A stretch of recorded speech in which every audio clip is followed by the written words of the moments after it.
Hi, my name's Amanda Zieba. Welcome to my channel, Learning with the Word Nerd. And today I'm going to be sharing with you two recommended reading lists. Actually, I've got two separate piles here for you and a bonus third one over here.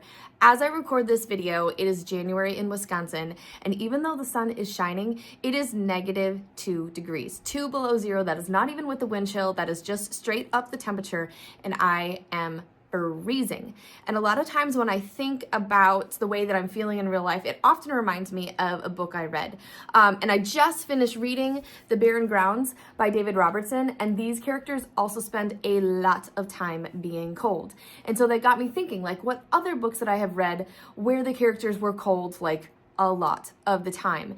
And then it also got me thinking, like, wouldn't it be really nice to be warm? Like, maybe even hot, like really hot. Once upon a time, I went to Arizona in February, and we left cold, dark Midwest at like 6 in the morning. And 7 hours later, we were sitting poolside in Phoenix, and it was 80 degrees, 100-degree swing.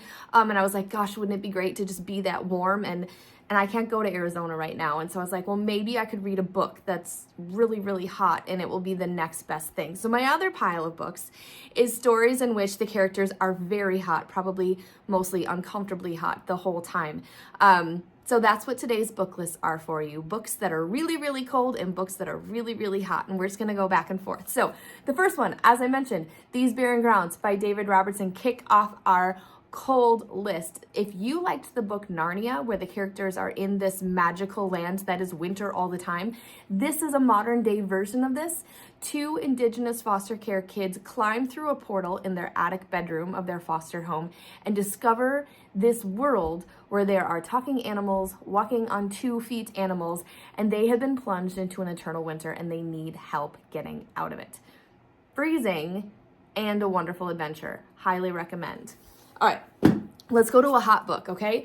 A Long Walk to Water is also about walking a far, far way, except for this time it is really, really hot, and these characters are walking through Sudan, through this huge desert. I think it's the Sahara, but I could be wrong. It's been a long time since I've read it. But they're walking a long, long way to get away from war, and they are thirsty and they are hot. And while it's a horrible thing for them to have gone through and to be that hot, if you need to warm up a little bit, you would really enjoy learning about these courageous people and the way that they, in the end, succeed and achieve. A Long Walk to Water, a really, really hot book. Our next really, really cold book is a novel in verse called Lifeboat 12 by Susan Hood. It's about this group of kids who are being evacuated from London during World War II to avoid the bombing. And they are put on a ship, and they are going from, again, it's been a while since I read it. I think they're going from London to somewhere else, and their boat is attacked by a Nazi submarine, and they have to get on a lifeboat, and they are stranded out in the ocean for a long, long time, like days, and they are freezing cold because they don't have any power, they don't have any fuel, they're just hanging out there in the middle of the ocean, freezing their little butts off, and a whole lot of other exciting and interesting things happen to them. So Lifeboat 12, novel in verse, historical fiction, highly recommend. That one's from our cold list. We're gonna do 2 books from the hot list right now because they're both by the same author. Across the Desert and The Canyon's Edge are both by Dusty Bowling. Dusty Bowling is from Arizona, and she makes it a point to write books that take place in Arizona because she wants her state to be represented in literature. She wants her state, people to learn about her state through her stories. In both of these are survival stories that take place in the desert. In this one, Nora is a character whose mother has died, and she is experiencing so much grief around the loss of her mother. And so one day, while she's on a hike trying to clear her head from her grief, she gets lost in this canyon, and it is extremely dangerous out there. Not only is it hot, there's winds, there's scorpions, there's a lack of water, and she has to figure out not only how to survive what Mother Nature is throwing at her, but she also has to figure out how to survive against the demons in her own head. The other book, Across the Desert, is a survival story because there is a young aviator who is flying a glider plane, and she crashes in the desert, and the only one who knows it is this other girl, they're both aged 12, I think, who follows her journeys on YouTube, and she sees the crash. But like, this YouTube channel, you know, it's not that big, right? It's smaller than this YouTube channel. So maybe just got a few subscribers, a few watchers. And so she knows that like nobody else knows this girl's crash. And if nobody else goes to find her, she's probably going to die out there in the desert, because it looks like from the video that she's pretty injured and that she's far, far away. And so this character goes to find her in the middle of the desert, and actually they get themselves in a really tricky, stuck position.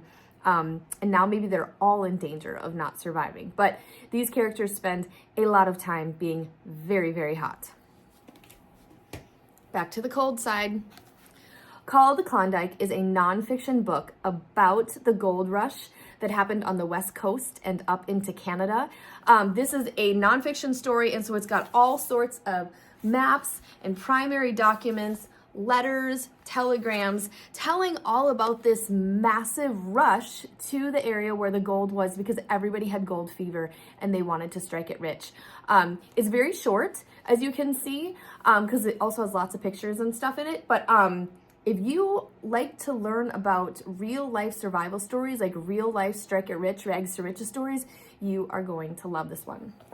All right, back to the hot. The Peach Rebellion by Wendelin Van Dranen. I love Wendelin's books. She always tells such good stories. And this story is about three girls who are living in, I think, California, I believe. And they are all within this peach town that's like, everything revolves around peaches. They grow them, they can them, they sell them. And so these three girls are often very, very hot, whether they're working in the canning factory, whether they're working at the fruit stand, whether they're going to a dance and meeting boys and having fun times as friends, whether they're fighting, whether they're completing a quest that involves a lot of physical labor. These girls are hot a lot. Also a really great and sometimes emotional story. Highly recommend. My last really cold book, you guys, my last cold one, even sounds cold, is called Shiver by Maggie Stiefvater. It takes place in Duluth, Minnesota, so further north than me, and really, really cold. And the premise of the story is that there are werewolves, like real werewolves, not like Jacob Twilight werewolf, but like humans that turn into wolves. And they turn into wolves when it gets cold and they shiver. And so this boy and this girl fall in love in the summer, and this boy knows that as soon as he gets cold, as soon as he shivers, he's going to turn into a wolf and he's going to have to leave her. And he really doesn't want to leave her. So they tried to keep him warm as long as possible. And then what happens when he finally does shiver and turn into a wolf? First in the series, so good. Stinking love this book. And then, as I promised, I have a third secret bonus pile over here. And this book is both hot and it is cold.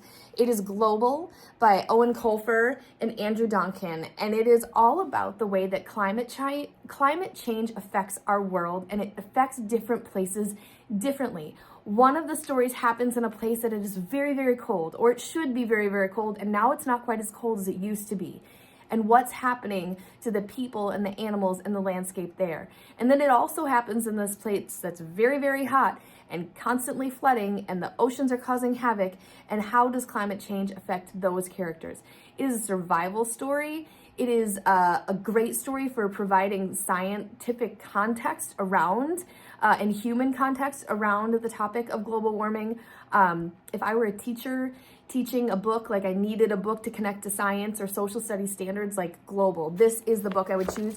It's a graphic novel. It will suck you in and not let you go to the very end. So there we have it, 9 books that are either really, really hot or really, really cold. So if you want to read a book that mirrors your own landscape right now, like me in Wisconsin freezing my butt off, or maybe you want to escape a little bit to somewhere warmer or colder, depending on where you're at, these are the books to help you get there, because books can take us anywhere, even while we're sitting on our couch. So thanks so much for visiting my channel, Learning with the Word Nerd, and listening to these reading recommendations. If you've got more reading recommendations for hot and cold books, please put them in the comments so I can check them out. I'll see you guys again next time. Happy reading. In case you weren't taking notes, pause the screen and you can see all the books that I mentioned in this video here. Write down a few of the titles that you're interested in checking out, and then take that list with you to the library or the bookstore. Thanks so much for visiting my channel, Learning with the Word Nerd. I hope you come back again for more reading recommendations, First Chapter Friday videos, direct instruction videos, and more. We'll see you again next time. Happy reading.